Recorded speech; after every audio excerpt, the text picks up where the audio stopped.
అంటేనే హైదరాబాద్ ఉలిక్కి పడుతుంది. అదే హైడ్రాతో రేవంత్ కాంగ్రెస్ పార్టీకి తలనొప్పిగా మారారా? హస్తం అగ్రనేతలకు అంతలా ఫిర్యాదులు ఎందుకందాయి? సీఎంపై అధినేతలు సీరియస్ గా ఉన్నారా? ఎన్నికల వేళ ఇలాంటి ప్రయోగాలు అవసరమా? అసలు రేవంత్ ఏం చేశారు? అంతలా ఆయనపై కంప్లైంట్స్ ఎందుకందాయి? రేవంత్ చేస్తున్న పనిలో స్వార్థం ఉందా?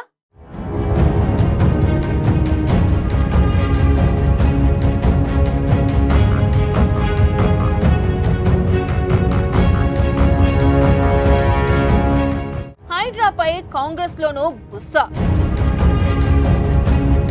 హైడ్రా ఏర్పాటు చేసి అక్రమ కట్టడాల కూల్చివేత, చెరువులు కుంటల సంరక్షణే ధ్యేయంగా రేవంత్ దూకుడు, రాజకీయ ప్రముఖులు విఐపీలను లెక్క చేయని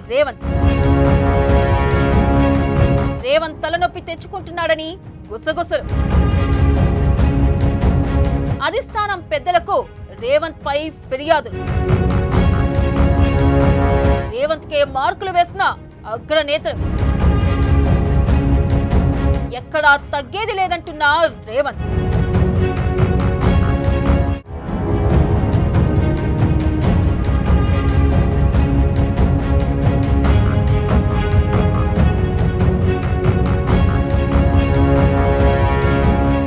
గత 10 ఏళ్లలో తెలంగాణలో కాంగ్రెస్ పార్టీ ఐసీయూకి పరిమితమైంది.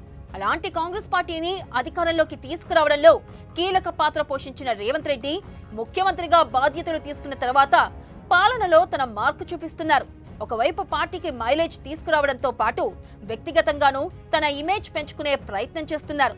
పార్టీలోని వ్యతిరేక వర్గాన్ని కూడా దారికి తెచ్చుకొని ఇటు రాష్ట్రంలోనూ అటు కాంగ్రెస్ అధిష్టానం పెద్దల్లోనూ తనకు తిరిగే లేదన్నట్లుగా వ్యవహరిస్తున్నారు.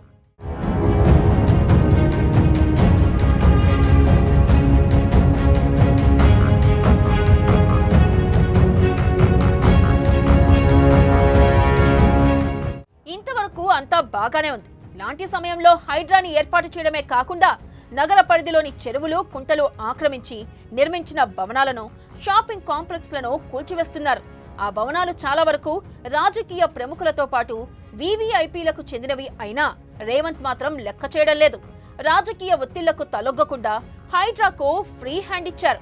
అయితే హైడ్రా పేరుతో రేవంత్ లేనిపోని తలనొప్పులు తెచ్చుకున్నారని పార్టీ నేతలే గుసగుసలాడుతున్నారట.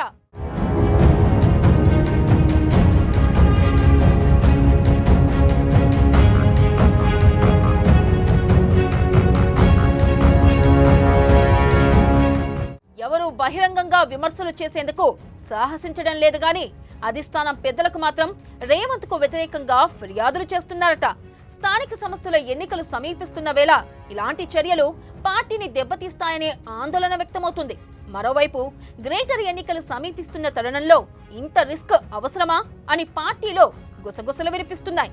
ఈ కూల్చివేతలలో బడా పారిశ్రామికవేత్తలు, రాజకీయ నాయకులవే కాకుండా సామాన్యులకు చెందిన భవనాలను కూడా కూల్చేయడం కాంగ్రెస్ కు దెబ్బ అనే అభిప్రాయం చాలా మంది నేతల నోటి నుంచి మాట వినిపిస్తుంది.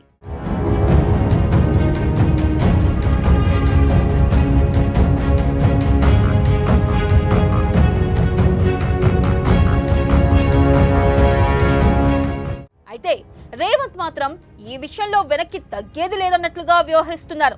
హైడ్రా వ్యవహారంలో వ్యక్తిగతంగా రేవంత్ ఇమేజ్ పెరిగినట్టే కనిపిస్తుందా, రాజకీయంగా మాత్రం ఆయనకు కాంగ్రెస్ కు నష్టం కలిగిస్తుందనే అభిప్రాయాలు వ్యక్తమవుతున్నాయి.